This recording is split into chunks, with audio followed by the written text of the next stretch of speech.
Hello, my friends. We have finished reading A Wrinkle in Time, and now is time for our discussion. So, like we've done with the past two books that we've read, I'm going to ask you guys a few questions, and I would love for you to send me an email. I'm going to put my email here on the screen, and it's always in the description box down below.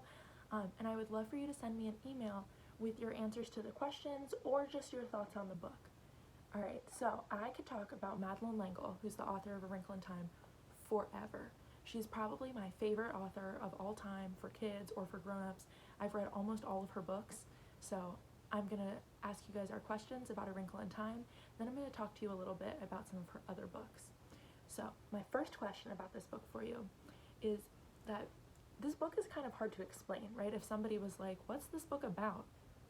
It might be a little bit tricky to tell because it's about a family and it's about time travel and there's like these magical beings and all of that. But basically, you could say this book is a story of good versus evil. So the black thing and it were the evil forces, right? And the children and Mr. Murray were the forces of good. So why was good finally able to win in the end, right? It was a battle back and forth, right? What made it so that the children, or the forces of good, the Mrs. W's, all of them, were able to win in the end? So my second question for you is that on Camazotz, all the people are exactly alike. What would be different about our world if that's how things were here on Earth? So if everybody on Earth was exactly alike, how would that be different? And I think there would probably be pros and cons, right? Parts that are better if we were all the same, and parts that would be worse if we were all the same. So I want to know, what do you think would be different on Earth if we were all alike? And what would be better and what would be worse if that was the case? So, sorry, I keep looking down. I've got my list of questions written down here. So, question number 3 is that Meg had to be really, really brave to go back to Camazotz to save Charles Wallace because it was a really scary place, and because last time she was almost killed, right? She's paralyzed. Aunt Beast had to nurse her back to health. So nobody forced her to go, right? She was saying, oh, I don't want to go. Why do I have to go? And everybody was like, you don't have to. And Calvin and Mr. Murray were trying to stop her, and the Mrs. W's were saying, like, we never said you had to go. She decided on her own that she wanted to go. Why? Even though it was so scary, so dangerous, she almost died the last time, why did she decide that she wanted to go back? And if you were in her shoes, would you have made the same decision? That's a hard question. Alright, question number 4. Throughout this book, people kept talking about Charles Wallace and describing him as different or odd or special, right? So why do people think that about him? What's different or special about him, right? Because lots of different people said it, right? The people who were saying mean things in town, gossiping about the Murrays, but also the Mrs. W's, and they were saying it like it was a good thing. What's different or special about Charles Wallace? And my last question for you is that the children visited 4 different planets besides Earth, right? They visited Uriel, they visited Camazotz, they visited that 2D planet where they were flat and couldn't really like walk around or do anything, and they visited Ixchel with Aunt Beast and the others. So if you were able to tesser through time and space, which of those planets would you most like to visit and why? I'm really interested to hear your answers on this because you guys always have such creative thoughts, and I would love to know. I think there are pros and cons to all the planets. Alright, so those are my 5 questions for you, and remember, send me an email, answer them, or just tell me what you thought about the book in general. So now I wanted to talk to you guys a little bit more about this series. It's called the Time Quintet, and this is the original book from the series, and there are 4 other books, so it's a quintet because there's 5 books. And they can kind of be read in a different order. It's not like a normal series where you have to read 1, 2, 3, 4, 5, right? It can be, the middle ones are kind of, it depends. So the next book is called A Wind in the Door, and I think I have that somewhere, but my bookshelf, if you've seen it in the background of some of my videos, it's a little precariously stacked, so I'm not going to go digging for it.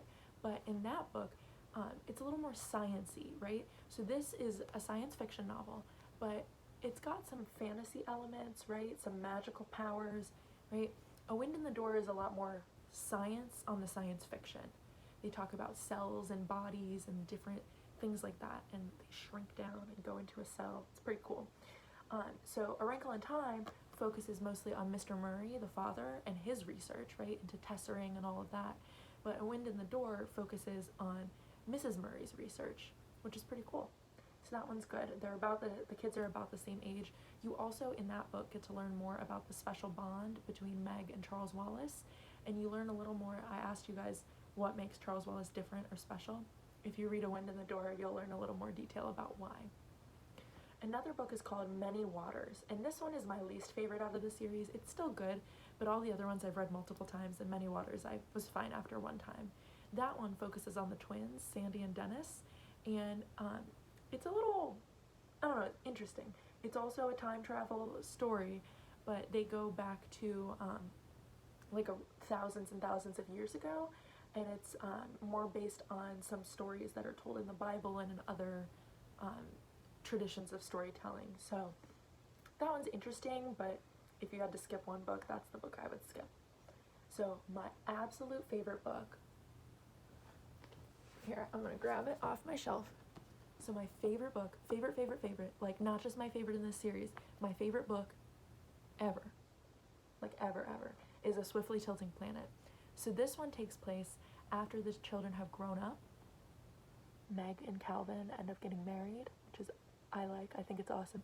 So they're grown up, Meg and Calvin are married, right? Charles Wallace is a teenager, and this book it's really hard to describe, and anytime I've ever tried to describe it to somebody to recommend it, they're like, that sounds weird.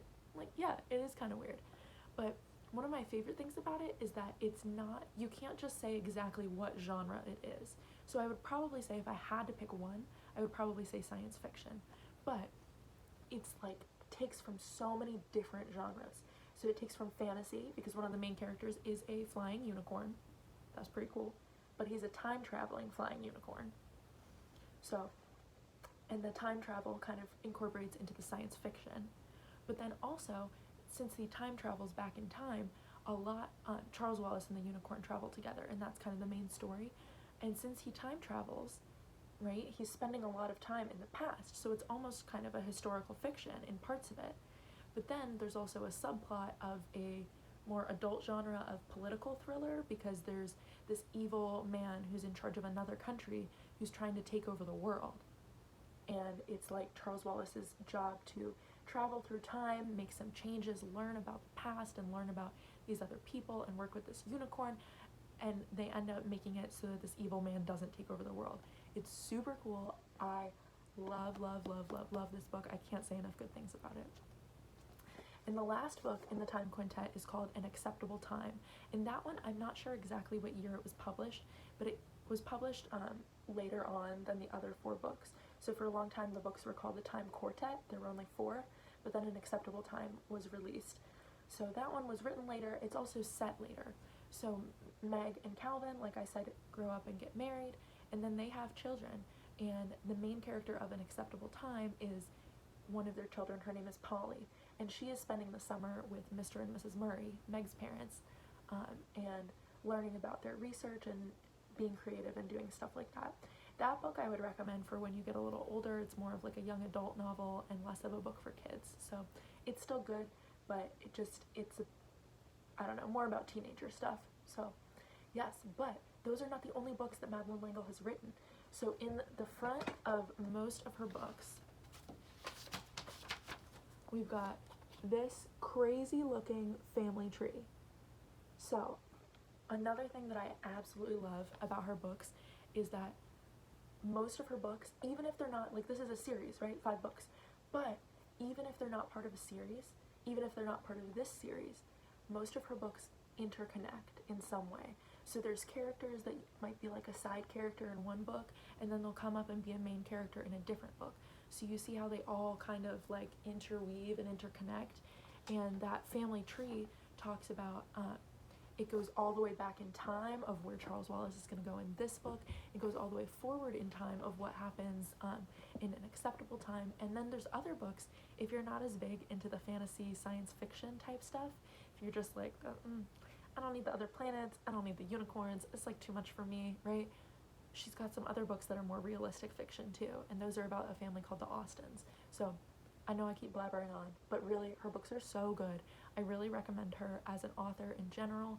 I think she's an amazing writer, and she has books for just about anybody, no matter what genre of books you like, no matter if you like boy main characters or girl main characters or grown-up main characters, right? And she's also got some books that don't interweave, some of her older books, and I read some of those when I was in middle school, and I liked those too. Some of them are set in like a boarding school, a fancy boarding school in Switzerland, which is like, ooh, wow, it's so fancy and cool. Interesting stories like that. And if you are going to Stonewall Middle School, you are in luck if you want to read some Madeline L'Engle books, because their library, I was first introduced to this author when I was in 6th grade. My best friend was really into her, and she was like, you have to read these books. So I checked them out from the Stonewall Middle School library, and they have some books that are out of print, which means it's really hard to find a new copy of them. Like, you can't buy them. You can't just like go to Amazon.com and buy a copy. Like, they stopped making new copies. So they've got some of her older books too, some of the hard to find ones. So anyways, I know I've been blabbering on, but she is my favorite author of all time, and I really hope that you guys have enjoyed A Wrinkle in Time, and I cannot wait to hear from you. Please send me an email. I seriously cannot talk about this book enough. So can't wait for that, and stay tuned for tomorrow's video, and we are going to be reading a brand new book. Bye guys.